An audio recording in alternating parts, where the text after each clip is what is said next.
Hi, my name's Duncan. I work as part of the Wilder Stoke Wilder Newcastle project for Staffordshire Wildlife Trust. Today we're going to be looking at a typical suburban garden and looking at some of the things you can put into place for wildlife gardening. So as we walk out into this garden, sometimes in urban gardens space can be a real issue, but even in a small space you can create a really great habitat for a range of different wildlife.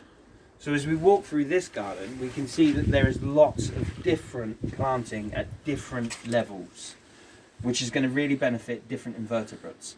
A lot of the plants as well, they flower at different times of year, which means that there's always a nectar source available for your bees and pollinators.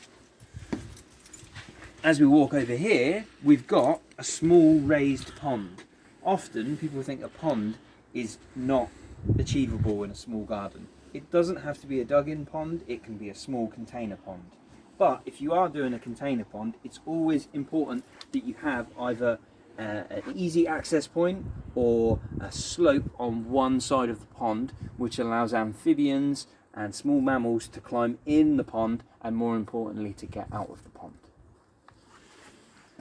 As we look up here as well, we've got your typical bug hotel. This one's a really fancy one, but a bug hotel is really easy to make. You're just providing a range of different nooks and crannies and crevices for those invertebrates to climb in and hide.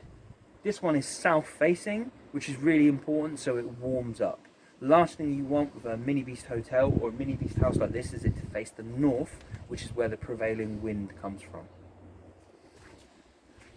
And as we walk around here, we can see we've got some really good pollinators, some really good plants that, say for instance this buddleia, which is just turning over. This is really good for moths and for bumblebees. Over here we've got fruits as well. So often we focus on planted species, but things like brambles, they can be really good for native wildlife. They're providing a food source, so the fruit will be great for small mammals and invertebrates, but also the flowers are really good for bees as well. Again, we've got another raised pond here, and also with your ponds you want to have them in kind of a semi-shaded area, so they're not getting too much direct sunlight, but also you don't want them in an area where they're completely overshadowed by a tree. A tree will add a lot of leaf litter to your pond, and your pond will quickly fill up and you'll find yourself emptying your pond of leaf litter too regularly.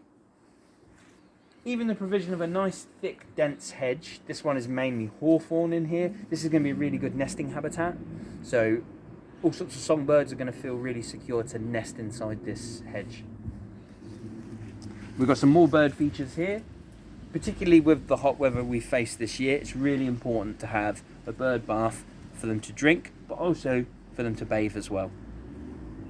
We've got some more fruits here. We've got red currants, which again birds, small mammals, invertebrates will feed on. A little bird box hidden away up here. You can get a range of different bird boxes depending on what species you want to nest.